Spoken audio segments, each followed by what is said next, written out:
हम देखने वाले होते हैं और वो जो वीडियो है, जो मूवी है, वो अलग होती है। हम कुछ समय तक अपने भावों को उससे अलग रख पाते हैं कि जिस मूवी को देखने से आप बहुत इमोशनल हुए जा रहे थे, आप बहुत दुखी हो रहे थे या सुखी हो रहे थे, वो सारे इमोशन बिल्कुल साइड में रह गए और आप एक साक्षी की तरह साइड में रह गए। नमस्कार, मिशन जीनियस माइंड से संजीव मलिक। दोस्तों, हमारे ये वीडियो साक्षी भाव साधने को लेकर एक बहुत ही इम्पोर्टेंट एस्पेक्ट को बताने के लिए है। साक्षी भाव पर मैंने बहुत ज़्यादा डिटेल में बोला है। साक्षी का मतलब होता है विटनेस बनकर जीना, होश में जीना। विटनेस के बारे में ओशो ने जितनी खूबसूरती से समझाया है, और फिर ओशो धारा, उन्हीं का जो एक संघ है, वहाँ पर उन्होंने जितने प्यारे एक्सपेरिमेंट किए हैं, जितने अच्छे ढंग से वो प्रयोग किए हैं, और उन प्रयोगों के द्वारा साक्षी भाव को साधने की अलग अलग विधियों को जो डिज़ाइन किया है, वो अपने आप में रिमार्केबल है। अगर आप इसके बारे में और विस्तार से जानना चाहते हैं तो oshodhara.org.in उनकी वेबसाइट है, आप ज़रूर रेफ़र कर सकते हैं और बहुत ही हाईली रिकमेंडेड है। नीचे मैं लिंक भी दे रहा हूँ, आप इनको भी ज़रूर रेफ़र कर सकते हैं। तो ओशोधारा में आपको इन सारी विधियों को और विस्तार से करने का, प्रैक्टिकल करने का मौका मिलेगा।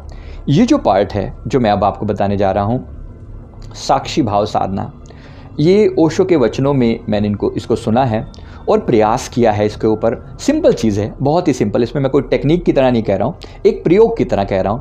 प्रयोग ये है कि साक्षी भाव कैसे साधें। एक सिंपल सा ट्रायल करना है।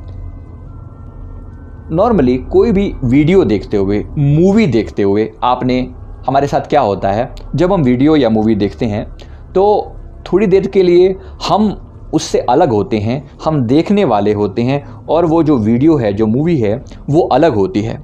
हम कुछ समय तक अपने भावों को उससे अलग रख पाते हैं, लेकिन थोड़ी ही देर में हम अपने आप को उससे अटैच कर लेते हैं। ये अच्छा, ये बुरा, ये व्यक्ति, ये किरदार जो है, ये कैरेक्टर जो है, ये अच्छा रोल प्ले कर रहा है, ये हीरो लग रहा है, ये हीरोइन है, ये ऐसा है, ये वैसा है। हम उनके बारे में डिसिसिव होना शुरू हो जाते हैं, निर्णय लेना शुरू कर देते हैं, और ये निर्णय लेना ही हमारे लिए बहुत सारी मुश्किलें खड़ी कर देता है, क्योंकि जिसके प्रति भी हम पॉजिटिव निर्णय लेते हैं तो हमारी बुद्धि उससे अटैच हो जाती है कि मैंने कहा था ना कि ये बंदा ठीक है, तो आप फिर उसके प्रति पॉजिटिव होना शुरू हो जाते हैं, और कुछ लोगों के प्रति आप नेगेटिव होना शुरू हो जाते हैं। इस तरह से पॉजिटिव और नेगेटिव दोनों को डिफाइन करने के बाद आप अलग होते हुए भी, साक्षी होते हुए भी उस मूवी का पार्ट बन जाते हैं।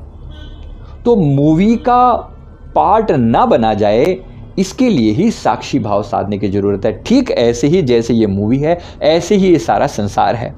तो संसार के अंदर भी हम सबके साथ दिक्कत क्या आती है, हम जब बचपन में तो संसार में आते हैं तो संसार से थोड़े थोड़े अलग होते हैं, लेकिन एक समय के आते आते हम इस संसार के साथ इतने ज़्यादा हिप्नोटाइज होकर जुड़ जाते हैं कि ये मैं हूँ, ये मेरा शरीर है, ये सब हमारा हिप्नोसिस है। ये मैं हूँ, ये मेरा शरीर है, ये मेरा डेजिग्नेशन है, ये मेरा नाम है, ये मेरे माता पिता हैं, ये मेरा कंट्री है, ये मेरा धर्म है। हम अब उन सब चीज़ों से बुरी तरह से अटैच हो जाते हैं। इस अटैचमेंट को आप हिप्नोसिस कहें तो बुरा नहीं है, क्योंकि ये सब चीज़ों को मैं एज ए हिप्नोथेरेपिस्ट, जब लोगों पर तरह तरह के एक्सपेरिमेंट हम लोग करते हैं, तो उसमें ये एक्सपेरिमेंट मैंने कई बार करके देखा है। लोगों का नाम भुला दिया जाए, उनका देश भुला दिया जाए, उनको उनका प्रोफेशन भुला दिया जाए, उनको स्त्री हूँ या पुरुष हूँ ये भी भुला दिया जाए। ये सब भुलाया जा सकता है, क्योंकि ये सब हिप्नोसिस है। ये हम लेकर पैदा नहीं हुए थे, ये यहाँ आने के बाद हमने सीखा है। इसलिए इन सारी चीज़ों से अपने आप को डी हिप्नोटाइज किया जा सकता है। बस ऐसे ही अब जो हिप्नोटाइज हो रखे हैं हम, इस हिप्नोसिस को ख़त्म करने का भी एक बेहतरीन साधन है कि हम होश में आ जाएं। हम जागकर एक मूवी भी देख सकें। एक 2 घंटे की मूवी में भी अगर हम जागे रहे, होशपूर्ण रहे, तो फिर आप पाएंगे कि ये जो 70-80 साल का जीवन है, इसमें भी होशपूर्ण रह पाना पॉसिबल हो पाएगा। तो जितना ज़्यादा संभव हो सके एक मूवी को पूरा होशपूर्ण देखें और अपने कमेंट जरूर शेयर करें कि आपका अनुभव कैसा रहा। और आप पाएंगे कि जिस मूवी को देखने से आप बहुत इमोशनल हुए जा रहे थे, आप बहुत दुखी हो रहे थे या सुखी हो रहे थे या परेशान हो रहे थे, या आप क्रोध से भर रहे थे, या आपके अंदर ईर्ष्या हो रही थी, या किसी भी तरह के पॉजिटिव और नेगेटिव इमोशन से आप भरे जा रहे थे, वो सारे इमोशन बिल्कुल साइड में रह गए और आप एक साक्षी की तरह साइड में रह गए। आप देखिए लोगों की क्या हालत होती है, बिकॉज ऑफ दीज इमोशंस लोग आप एक थोड़ी सी मूवी में भी अपने आप को अलग नहीं रख पाते और रो रहे हैं। कोई बहुत इमोशनल हो रहा है, किसी की आंखों से आंसू बह रहे हैं, कोई सिर छुपा रहा है अपना, मतलब कैसी कैसी फीलिंग लोगों में आती है। ये जानते हैं कि मूवी झूठ है, बहुत अच्छे से जानते हैं। यहाँ कोई हीरो या कोई हीरोइन यहाँ पर बैठा हुआ नहीं है, ये अभी मर रहा है ये हीरो, लेकिन एक्चुअली ये बैठ के अपनी गाड़ी में बैठ कर घूम रहा होगा। सच्चाई तो यही है ना, आप भी जानते हैं कि मूवी कोई सच सामने नहीं हो रही, तब भी आप इमोशनल होकर उसमें डूब जाते हैं। तो उसमें भी अगर हम थोड़ी देर के लिए साक्षी भाव जगा सकें तो बहुत बड़ा प्रयोग होगा।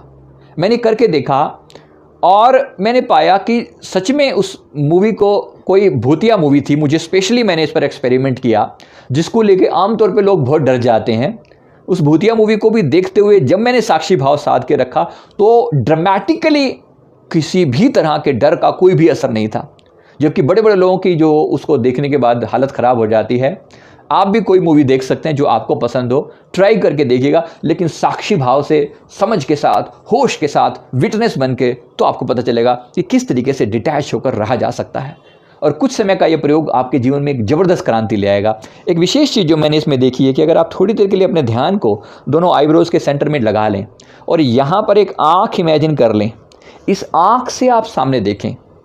मेरी आंखें, दोनों आंखें देख रही हैं सामने, लेकिन इसके बावजूद भी अगर मैं इस ध्यान को थोड़ा सा यहाँ लगा लूँ, बस थोड़ा सा, हल्का सा, कि जैसे मैं इस आंख से ही देख रहा हूँ, देख तो रहा ही हूँ मैं, लेकिन मैं इस आंख से देख रहा हूँ। ऐसा करने में एक ज़बरदस्त चेंज आप अपने भीतर फील कर पाएंगे। हालांकि इसको करना इतना आसान नहीं है, it will take lot of time. आप थोड़ी थोड़ी देर करेंगे और ज़्यादा देर आप बार बार भूल जाएंगे और फिर चीज़ों में इन्वॉल्व हो जाएंगे, लेकिन थोड़ा थोड़ा प्रयास करने से ही चीज़ें अचीव होती हैं। करत करत अभ्यास के जड़मति होत सुदान, हमने सुना है ना, तो वो सब पॉसिबल है। इसलिए इस प्रयोग को जरूर करके देखिएगा और अपने रिजल्ट मेरे साथ जरूर शेयर कीजिएगा। मैं उम्मीद करता हूँ ये वीडियो आपको जरूर पसंद आया होगा। इस वीडियो को लाइक करें, शेयर करें, कमेंट करें, हमारे चैनल को जरूर सब्सक्राइब कर लें। Thank you very much.